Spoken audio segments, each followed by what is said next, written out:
All right, welcome back. We are here with Mr. Jason Lech. Am I saying that correct? That's correct. Okay, Leech is correct. Sure. Yeah, it's spelled funny, but okay. Yep. I've heard people pronounce your name differently, and I'm like, have I been saying his name wrong this whole time? You're good. This is what the podcast is all about: asking the tough questions and confronting these things.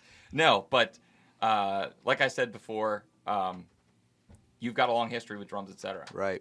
So it's like a no-brainer. I was talking to Sean the other day, and he said he was talking to you. I'm like, ask him if he wants to be on the show. We got to talk about drums, etc. Drums. We know you're a fellow nerd like us. Yeah, love drums. So yeah, big into it. But yeah, let's a quick start. Are you working on any projects right now? I know at one point you were doing recording and stuff. You've got your lesson program. Tell us what's new with you. The main thing I'm focusing on is lessons, teaching, and implementing that onto online courses. Okay. So no band currently. Okay. Before COVID, yes, a band, but COVID hit, things kind of Yeah. break up, and you're Of course. done. Of Yeah. course. You realize we're about a month away from me not letting people use that as an excuse to not be in a band by now. I know. It's been so long. Yeah. I know. Yeah. We're really close, but I'll let it slide. Yeah. I'll let it slide. Next So month. next month. Next month. Well, what? Is this 3 years now? March was 3 years since that. 2023. Yeah. So 2020. yeah, dude, that I know. It's been a long time. man, it's been a haul with COVID. Like, yeah, definitely. Like, you feel like finally life is getting back to normal. Like you Yeah. and I, we don't have masks on. We're not sitting here afraid to Yeah. that you're breathing on me. I'm a germaphobe, but like I'm like, oh, Yeah. it's okay. Adam's It's okay. he's close to me. If He's close to me. I get a little cold, I'm going to survive. Yep. But Yeah. like, not to get off your subject here, but. No, it's fine. With lessons, that kind of put a damper on things for a little bit because it's a very Mm-hmm. one-on-one personal experience. You want to make sure people have correct techniques, so you adjust and whatever. COVID hit. I'm trying to stay on my side of the room and keep them on their side of the room Mm-hmm. because everybody has their own thoughts on how they feel about it. Of course. So So you have to be the safest. You like, have you have to- to be the most extreme. you have to be the most extreme to cater towards to everyone. cater towards what everybody's going to be comfortable with. Right. Which made it very, you're in person, but it's very impersonal for a little bit. Like you're talking to them, but it's like disconnected. Right. Which- Did you try to do the online thing that like Zoom type lesson? Do you try to do any of that? I did, but I'm not a huge fan of Zoom lessons. Like Yeah. it's always some kind of technical issue. I strike the drum and it's blowing out their computer. They can't hear, or they strike the drum and it's blowing out Lag. my computer and there's a lag. And Mm-hmm. in the beginning, it'd be like me talking, and then all of a sudden the kid would say something, and it'd be like, and I'd have to Yeah. get like on the phone and like text them or call them and be like, dude, you froze. Yeah. Yeah. I know it. Yeah. If for Zoom to work, everybody has to have like that optimal setup. Like you have to Right. have your Zoom set up. There's adjustments you can make for the sound, but everybody has to know how to do that and be on a patient. Sometimes you try to explain it, it's like, Yeah. no, or they're on their phone, so it doesn't have the same. Yep. And then how settings. much time are you going to dedicate? You got a half-hour lesson. And that's what happens. How much of that is technicality? It turns into technical Yeah. stuff. The reason I do like Zoom, when I take lessons from drummers I love, they're not so much like me, like, how did you do that drum fill? It's more just talking, Talking gaining lessons. knowledge. It's not a thing that's interrupted by Right. speakers blowing out or whatever you want to call that Yeah. when it You've taken doesn't some work. lessons with Tony Royster, right? Yeah, I did Tony over COVID time. Tony So Royster's- I did yeah. several with Tony Royster, and those were awesome. And they were talking lessons. Tony, he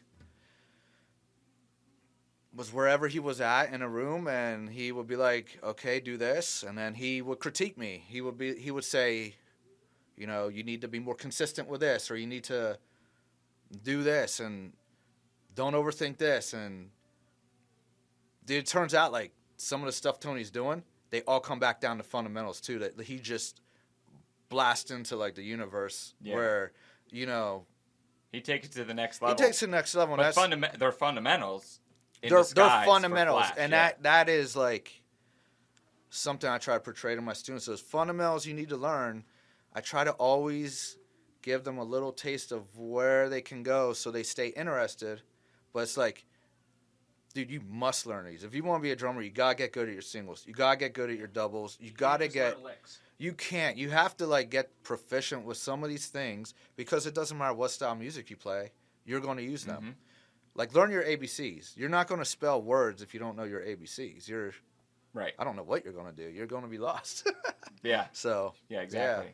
Yeah, well, what's going to end up happening, to continue with your metaphor, is you're going to end up parroting things. You're going to end up seeing that, learning that, not knowing what it is, and then coming over here and just trying to replicate it. right. And it's not going to turn out super well. Yeah. But yeah, that's really interesting. I was curious on your take of that whole time because we hadn't connected for a while. But Yeah. that was wild. Not my favorite time. Right. For No. sure. I don't think anybody's, but, like, you know, staying on the subject just for a second. For Yeah, go all ahead. the years I've been teaching, I've always been super happy, always super content. And that was one period of time where it was like, I still love teaching, of course, but some of that Mm-hmm. kind of got brought down a little bit with just, like, everything going on. You know, it was very much not just, like, being disconnected in lessons, but it was also, like, very sporadic in lessons because, you know, one week, you know, this person might not have COVID, but this person, their family was exposed, so you have to be safe and they can't come. And then, like, there's big gaps in time periods where, like, the schedule gets sporadic. So things staying on point and consistent was just out the window, you know? Right, and that's the name of the game. It's that there's a reason that you know, rather, you know, it's like, hey, let's do a weekly lesson. It might only be a half hour, but let's do a weekly lesson every single week. You know, Right.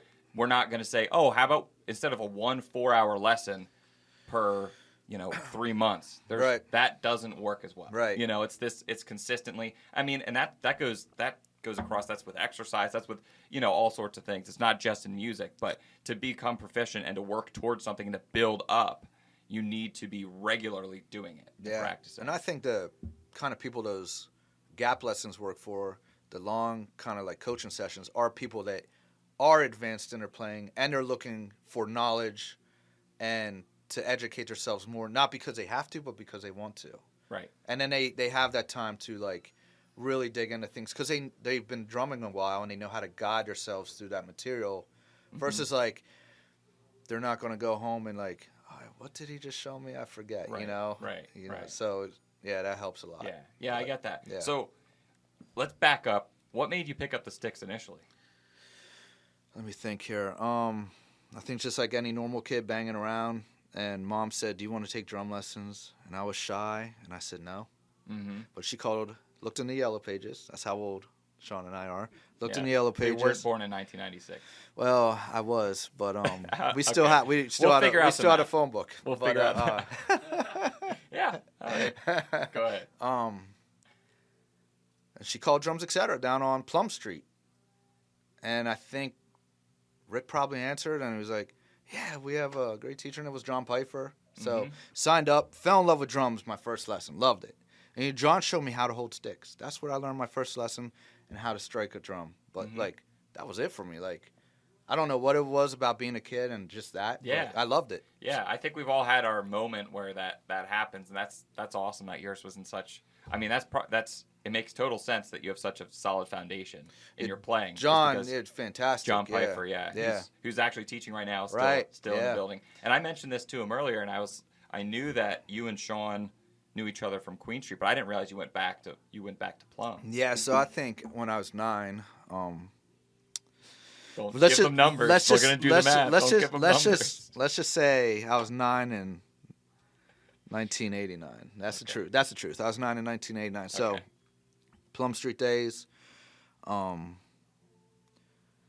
small shop. It's funny, dude. I was just thinking about this the other day because, you know, this week was one of those weeks where I get a message from my mom. Oh, so they have a stomach bug. Okay. They were just in the day before, like, maybe you want a Lysol and stuff. I'm like, yeah, I'll break out the Lysol. But then I get another message, and it took me back because, like, one of my earliest memories of lessons with John was I took a lesson, and I started to kind of feel nauseated, and I came out as a kid, and the drum lesson studio door, you went right between where the front counter was. Right. I walked out right between that little space there, and I puked all over the floor. Man. Man. Right there where everyone Right there, works. man. But that's how much I love drums. I was a kid. I knew I wasn't feeling well. I probably didn't tell my mom, and I still went to my lesson. Mm-hmm. So almost made it out. I made it through the lesson. I almost made it out the door. Well, you got away from the drums. I got away from the drums. It was like That's right very there, considerate. dude. Yeah. That's great. Man, I was like, I think to myself now as a teacher, man, there better not be any kids puking in my studio. Like, I was stay waiting home. for you to be like, so I'm very sympathetic. You're No. like, no, don't I'm come like, in. If you're sick at all, Stay at home. home. Stay home. Stay at home. So awesome. So you took lessons, and then obviously when the shop moved from Plum to Queen Street. By the way, if anyone's watching this and they haven't watched the History of Drums, Etc. episode, it was the one that we recorded last with Rick Hamilton, who was the owner that started in 1985. Just a little backstory. The shop started on Plum Street, then moved to Queen Street, then moved to New Holland Ave before it moved to our current location. Right. So you moved over to Queen Street. Not quite. Oh, okay. Not quite. Here's the twist. Go I ahead. took lessons from John for 3 years. And I forget what went on with John, but he cut his teaching back a little bit. I don't know if he picked up like another gig or whatever, Yeah. but he recommended me to Clyde Lucas then. I started taking from Oh, Clyde okay. Lucas for, I think, till like at least 1996, a handful of years. Yeah. And then I went over with Aaron Walker on Queen Street. Yeah, I'm trying to recall this. And then it turned into that transition into New Holland Ave. So that Aaron Walker kind of like started at Queen, transitioned to New Holland. Gotcha. So, with Clyde Lucas several years, and probably, I think I was about 12 when I started with him. So at least 4 years with Clyde. Yeah. Very cool. Very cool. So then you're taking lessons, getting hooked on drums. Right. Continually there, you found your thing, you found your lane. But eventually, it was at some point you had to transition from, being a drummer that's taking lessons, playing in bands, that sort of thing, into the education side of things. Right. How did that happen? That happened gradually. So the first lesson I ever gave was in 5th grade. I was doing concert band. Okay. I had a little bit of heads up. I started taking drums when I was 9, so I think I was like 3rd grade maybe. And they start music in schools in 4th grade. So I already had a year heads up. And then by the time we got to 5th grade, I had 2 years, and those kids had 1 year. And one of my buddies, he was having a little bit of trouble, and his mom just called my mom casually and said, hey, Dan really likes Jason. Can he come over and help with his school music? Yeah. I came, and I showed him, and he got better, and his mom gave me $20. That was your first That was lesson? the first money I ever made. I didn't expect money. It was like my first. Yeah. And it was so casual, and we're friends, but like I'm actually like trying to explain, like, yeah, these are 5-stroke rolls, and these are 16th notes. And Yes, you just had that knack, and man, then that sparked in the back of your mind. Yes, and I didn't aspire to be a drum teacher. Like I wanted to be a rock star, Right. So I think like lots of people, you see your favorite drummers, and you want to be just like them. I always admired my drum teachers, and I loved that stuff I learned from them, and just the connection you have with that person. It's like a lot more personal than just like drums. You get to like know each other and like.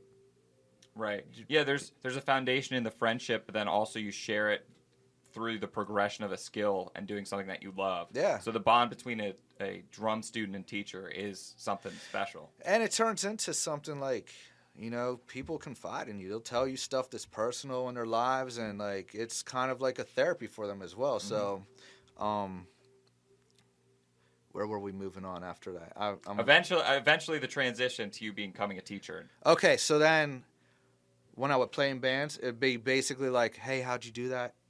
Show some friends, and then one day I just went and talked to Rick. I gotta take these off a second. Go ahead. I'm Why? good. I go. What is it? Why? The echoing in my ear is weird. Oh, really? Yeah. Okay. I was like waiting for this like breakdown of just like, this is a moment, like, oh, I know this song, but no. No, like hearing myself talk. Yeah. I'm like, Do I have to wear these? No, you can do whatever you I want. will not wear these. We're in a room. That's fine. Where should I put them? That's fine. Just throw them in the trash. Okay. No. So, all right, back to where we were. So I was playing in bands, and Okay. then it would be casual. Like one of your buddies would see you do something, and they'd say, "Dude, how'd you play those roles so fast?" Whatever it was, and you would kind of show them what you did, and then I went through several things, and then finally, I went in and talked to Rick, and it was Yeah. like a do or die thing. Like, Okay. I have to convince this guy to let me give lessons, Right. or Or what? Or what's or next? or yeah, what is next, or like how do I go about doing this? I have to go in here and convince him. To Okay, let me so do you're it. psyching yourself up to go to this meeting. What did you do to prepare? Oh my God, nothing but the one. It was do or die. You took everything you had just to go in there. Like, Yeah, dude, it was You like mustered that up. Yeah. I went in. Trying to remember correctly, I think I went in. Evan was working there. Evan Shoebrooks was working the counter, and I think I just asked if I could talk to Rick. Like I don't remember setting up a specific Right. time. It was just kind of like, "Hey, is Rick in?" And he called up, and Rick's like, "Yeah, send him up." Yeah. And we started talking, and right from the get-go, I knew Rick was not looking to bring on another teacher. Like Okay. he had teachers. Okay. They may have had some openings in their spot. Last thing he wants to do is step on their toes by bringing in someone new, giving them New students. Yeah, students feeding when them students, his yeah. current people may have some gaps that they would like to fill. But dude, we reminisced. I told him the story about puking at Plum Street. And that was a big Yeah. turnaround. We reminisced. When Yeah. I told him I go all the way back to Plum Street. We talked. Finally, he's like, "All right, I'll give you a chance." So the gig was, I can go on the schedule. Mm-hmm. I have to get my own student to start. Yeah. And I said, "Cool, I'll do that." So that's what I did. I got my own few students to start, and I got lucky, dude. Tim Donofrio. Do you know him? I You don't the name? know. So, Sean knows Sean his name. knows. Yeah. He was a teacher. He was going on tour with Hellstorm as a tech. Okay. So he had like 5 students. I ended up subbing for them while he was gone.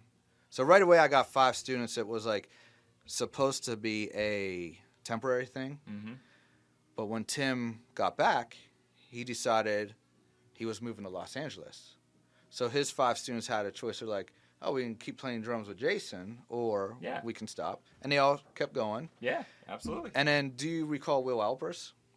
I know. I didn't meet him, but I know. Yeah. So Will, he had a ton of students, and he decided to go back for a master's program in Philly, and he could not maintain all the students. So he basically made me a list with all their names and numbers, and like gave a big majority of them to me, and I called them all, and they all came on, and like I went from like my couple students that I brought to 5 students to like 30 something. Yeah. I feel like I was at the right time at the right place. Yeah. I was gonna say. Is that but- how right place at the right time? place, right time. Yeah. Yeah. But that also goes back to Rick and I were talking about me showing up to the store and just being there. You know, Yeah. just put yourself in that position. You know, so that when things come up, you're ready to go. Mm-hmm. You know, and that's your opportunity. I mean, you know, Yeah, you go to the right yeah. place, right time, but you made your opportunity. major opportunity. Yeah. You know, by being there, and those things did happen, and it helped out a heck of a lot for you. Yeah. You know? And you always think 2020 then, like, oh, what if I start teaching sooner? Because I did not start teaching full time till I was 31, and Okay. I'm 43 now, so I've been teaching 12 years full time. But it's like, what if I started when I was like sooner? Why didn't I start sooner? Like I knew Rick all those years. It's not like the drum shop just popped up when I was in my early 30s, and now there's a place to teach. But I feel like things happen for a reason, and maybe I would have flubbed that opportunity if I was younger. I Yeah. would be playing in bands, and maybe I would have skipped out on students to go gig or whatever it might have been. Because one thing for your students, you have to be consistent. If you're teaching lessons, you have to be there on time, and be ready to teach them. You can't. There's like, okay, I'm not gonna be here this week, or Right. or the worst thing. That's okay if you let them know ahead of time, but like, if a student will show up for a lesson and you're not there because you forgot. Yeah. Like, there's just things that like someone younger maybe Yeah. Maturity. Of course. it could happen to Yeah. You don't have easily. that wisdom, and yeah. of not course. not that you're trying to do it on purpose, but Right. you know, you're still learning your way. So Yeah, no, it absolutely makes sense. But yeah, it all comes from. I mean, I'm glad that you found your passion, but it all comes from that you picking up the sticks and just loving drums, you know. And it's Yeah. one of those things that no matter what you're looking to do, if you love the drums, you're gonna find a way. Sean and I found it through the retail thing, like Rick. Yeah. You know, you found it through teaching, like our other teachers have, and it's one of those things that, you know, there's ways to follow your passion, and there's going to be opportunities. We were talking about NAMM earlier, which you've been to a couple shows, yep, we said. yep. And that is the extreme side of the industry, working for a company. You know, working Right. for one of the drum companies, working for a manufacturer, a distributor. The music industry, when people refer to it, everyone thinks of the artist, the rock stars. Yeah. You know, maybe Yeah. their manager. Right. You know, or the sound guy, or what it might be. But it's not just the folks out there doing it. There's a lot of behind the scenes that can happen. Yeah. And I'd encourage anyone that's interested in the music industry in general, or is just loves drums, you might find an avenue to make a buck, you know, that's related to it, and you're going to be a lot happier, even Right. if it's not, you know, the rock star up on the riser. Yeah, and I think, you know, a big part of being successful in life is finding what makes you happy. Not necessarily in correlation with like money. You need money Yep. to live, but you know, there's people that make a ton of money, but they're miserable with their jobs. And I think if you can find a job that you love and you're passionate about, and you make what you need to survive, you're awesome. You know? Yeah, you've won. Yeah. You've hit the lottery. Yeah. But, you know, drum teaching isn't a bad gig financially. If you set it up right and you maintain students, it's better than I was under the impression it could be when I was younger you coming started. up, you know? So maybe that's one of the reasons I didn't teach early, too. I thought I wasn't going to be able to survive on it. I didn't know, you know? Right. So, Right, now you're doing it full time. So you also, in addition to the in-person thing, have your day one drummer, right? right. The site where folks can sign up for lessons and stuff like that, so that they can do it on their own time, essentially. Right. So as far as your student makeup, how many students or what percentage goes for the online thing? I know you're just getting it started. Is that building up traction? Or? Yeah, it's taking time for sure. You know, I'm still building my audience, still finding my way with, you know, online. I have a lot of work to do on social and all that will give people more of a confidence to give me a try. Right. You know, because I'm low on YouTube. I just crossed over 1,000 subscribers, which is a drop in the bucket. It's a win for me because Yeah. I was like at 400 like just a couple months ago, and now I'm up there. So I just need those little, like, some social proof, and I do things like 7-day free trial so they can try it out, come on. I do what you call a what do you call it? An opt-in free trial. So they don't have to put their credit card in. Gotcha. You see what I'm saying? Gotcha. They Yeah. they get it for 7 days without the hassle of putting your credit card in Right, and right. worrying that you get charged when those 7 days are up. They can decide after. Yeah, so you're setting it all up. That's great. Man. Yeah. That's great. Yeah. But yeah, no, dude, congrats on the Thank you. subscriber things. Thank like you. we revamped all our social and stuff a couple years ago, but really only started this YouTube channel. If you're watching this on YouTube,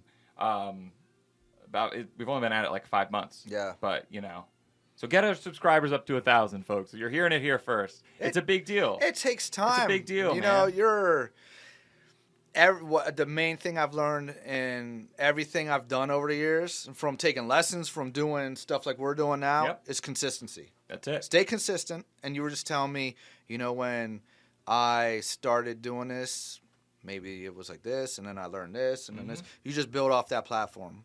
That's Like, it. and it goes with everything. Like, starting teaching, I didn't know. Like, I thought I had to be the best drummer.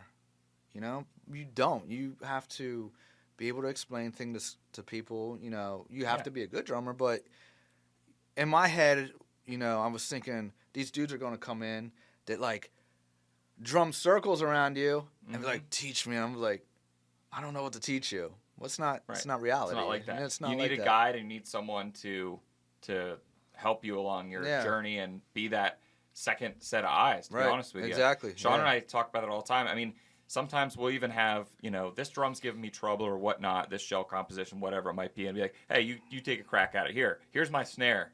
Tune it however you want. You're like, I love doing that. Right. And then I get it back, or he gives, we utilize each other in a way that is really what the drumming community is about. And it's just supporting each other like that. You're going to have off days, you're going to have this, you're going to have that. You're going to want to learn something that you're not, you can't be the best at everything. No. You know what I mean? So you we can't. have a lot of folks that come in and they'll hook up with John and be like, yeah, I want to like get into this jazz thing. Right. But I'm from the rock world. Right. Or vice versa. So Right. that's a really important thing, is to, utilize each other as a resource. Local drum shops, we're the hub, man. Yeah. You know Yeah. what I mean? For sure. So, yeah. whether it's getting people hooked up with the right teacher, or it's, the gear, or it's just shop talk. Mm-hmm. Just be like, I'm working on this. Have you guys run into that? Yes. I can answer that question right now. Yeah. Because, we all run into the same snags and different Right, things, and yeah. have worked our way out of different Right. things. So. Yeah, with the online thing, part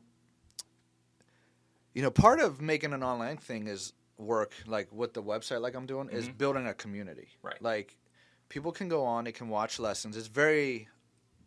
The information's very good. They get exactly what I would show someone in a personal lesson, except they're not able to have me there and be like, Yeah. you're rushing that. Right. They Slow don't have down. your eyes on them. Take your time. Right. Exactly. That's They are on their own to pace themselves through it how they feel necessary. Now, I try to guide them, but I can see in my back end, like, oh, this person, they went through that pretty quick. They told me they just started drumming, but like they're already through the first 7 lessons. Yeah. I'm yeah, like, yeah. oh man. Yeah. Well, Like- that's another important thing, is you have that, but you also do still have the private lessons Right. in person, and it's one of those things where, we've always stuck by the one-on-one in-person lesson thing as a shop. That's what we've offered, Yeah. For years. And it's one of those things that not everyone learns the same way. No, and I have had students come to me that have tried online lessons, but it didn't work for them. You know what I mean? Right. But I haven't had,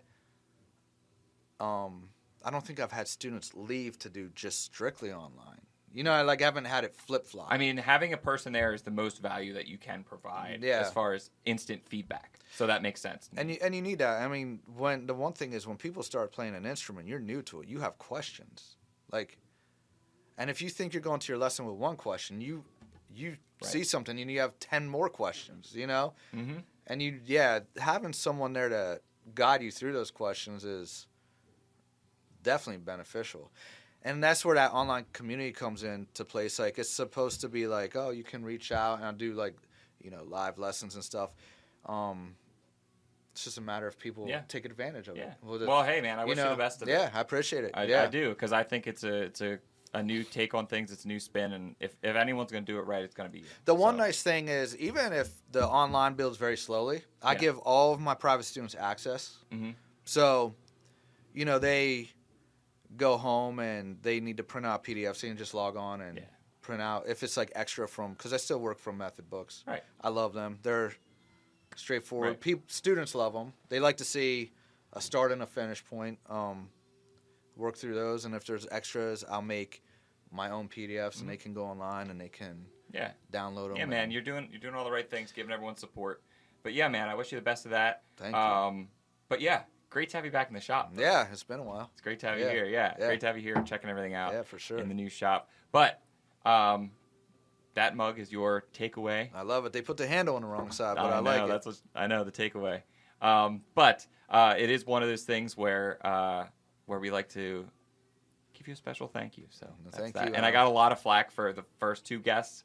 I was just like, yeah, and we'll give you some sweet drum key merch when we buy it and have it. So I'm officially, this is me officially saying, here, we got something. We're giving it to you. Video proof that I'm a man of my word.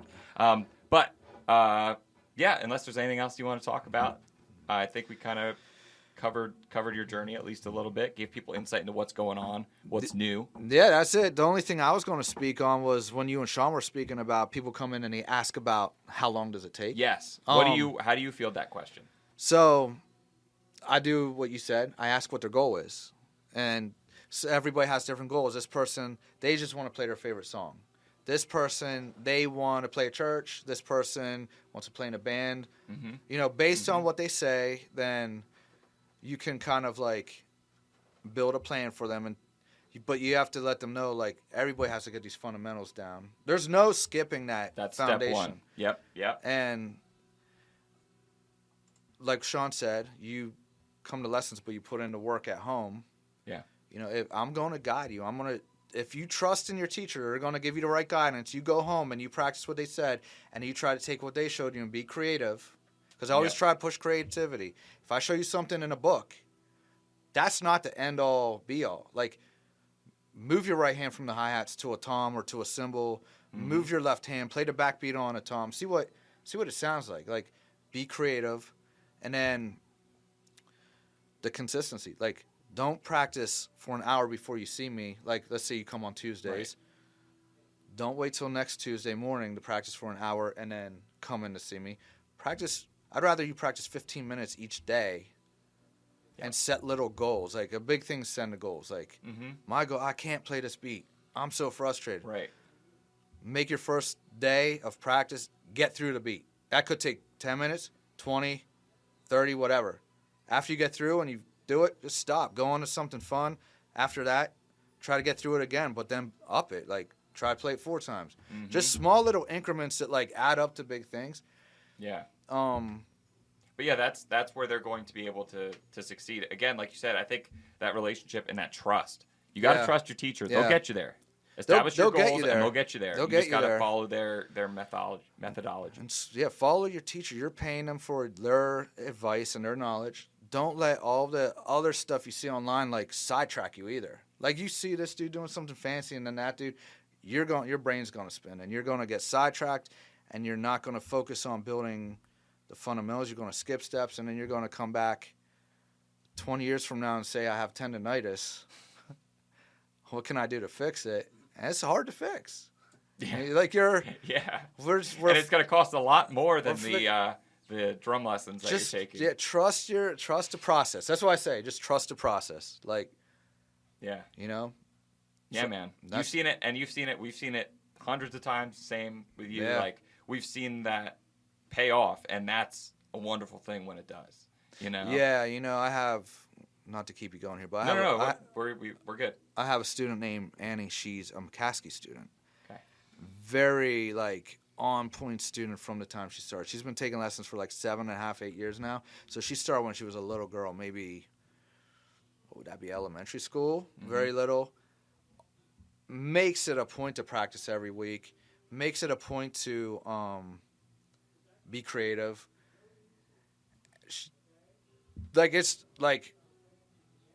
She followed the process, and now you follow that process and you can think on your own. You don't need me to tell you everything anymore. You know how to build stuff yourself. You see what I'm saying? Like, yeah, you're not like blind, like have blinders on. You can like see all these possibilities. So if you hear me play a beat, you're the kind of student.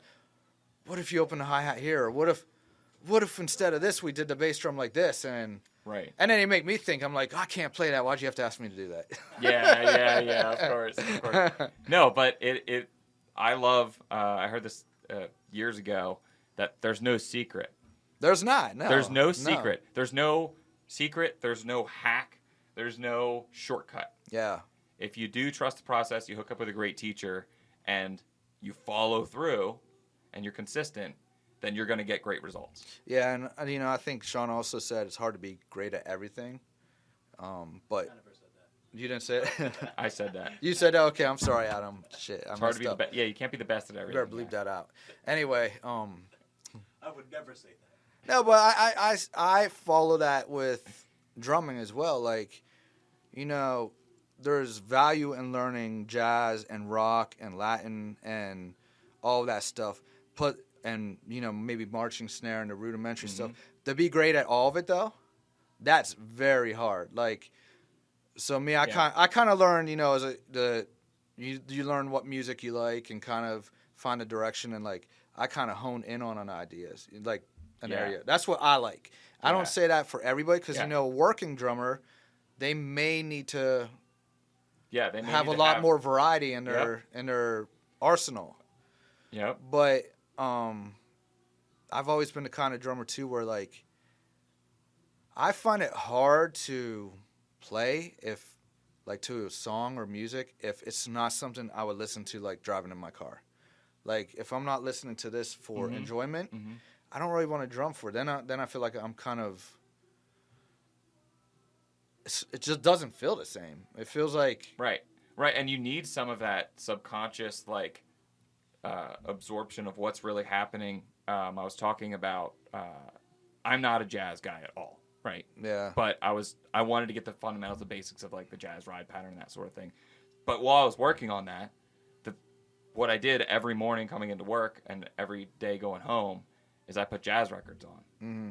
Now, not being from the jazz world, I don't know what the heck. So I'm Googling things like, what are the best jazz? But, you know, like obviously I know all the names and the drummers and stuff, and that's kind of where I was going. But as far as that's concerned, but listening to it and then just completely immersing yourself within something is really a great way of doing that. And that's hard when you don't listen to the kind of stuff Yeah, like you're not interested in it. yeah, if you're not interested, like all my drum teachers are jazz drummers. John, Clyde, Aaron, they're all jazz drummers. Now Aaron, he had like a progressive rock thing too, so that was really cool taking lessons. Very cool. But yeah, like but I went more that rock route. Like it's just what I feel when I play. Like Sean loves playing punk. Like just something about distorted guitars and stuff and all that. That's what I like when I play drums. Yeah. So that's why, you know, I was kind of brought up that I could be a working musician, but it wasn't really in my soul to do that. You know? So, but teaching is cool because I can show that stuff, but I don't have to like. Right. You don't have to gig it every night. Yeah, exactly. Yeah. But yeah, man. Very cool. Yeah. Yeah, very cool. All right, man. Well, I appreciate it, Adam. Yeah.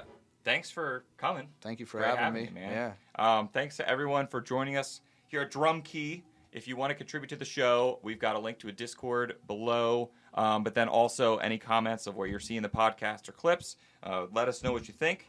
If you've got any ideas for segments or for nominees for Crank It Up, Turn It Down, Hall of Fame, any questions, not quick questions you want answered, feel free to shoot us a message or comment below and we'll add it to our list. But as always, support your local drum shop. If you don't have a local drum shop, we'll adopt you. Thanks for joining us. Have a good one.